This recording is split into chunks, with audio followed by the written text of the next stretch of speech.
What is facial synkinesis and how do you treat it? Facial synkinesis is abnormal or aberrant movement. It is unwanted spasmodic movement which typically results from prolonged nerve damage.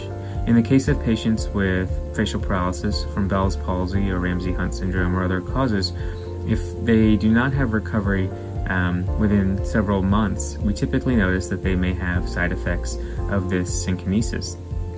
And what we found is that this will lead to tightness, discomfort in the face, a constant feeling of tone or movement or pulling in different aspects of the face that are uncontrolled.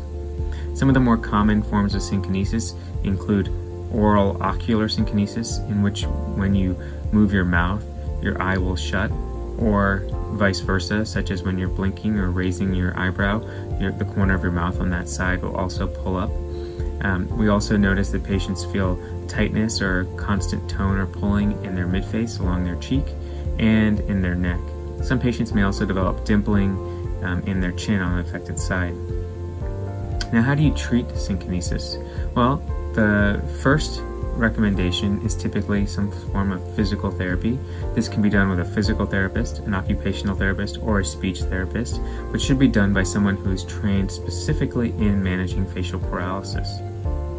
After that, our options include chemodenervation with a medication called botulinum toxin, otherwise known as Botox. This comes in several different forms or trade names, but essentially the purpose of using the botulinum toxin is to turn off the muscles that are acting abnormally.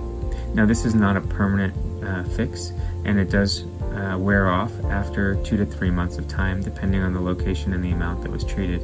But it can help to reduce the side effects of the synkinesis and improve symmetry and reduce the tension and spasming of the face. In rare cases, we can use surgery to correct severe forms of synkinesis. A procedure called selective neurolysis may be performed in some cases, and that can be done to lyse or cut specific nerve branches of the facial nerve that are acting incorrectly. Again, that procedure should only be done by an expert trained in managing facial paralysis. One final question that we always get is, does insurance cover these? And so it depends on the insurance provider, but typically physical therapy, botulinum toxin therapy, and in some cases surgery can be covered by insurance. So it's always worth asking your provider to request authorization so that you don't have to pay out-of-pocket expenses.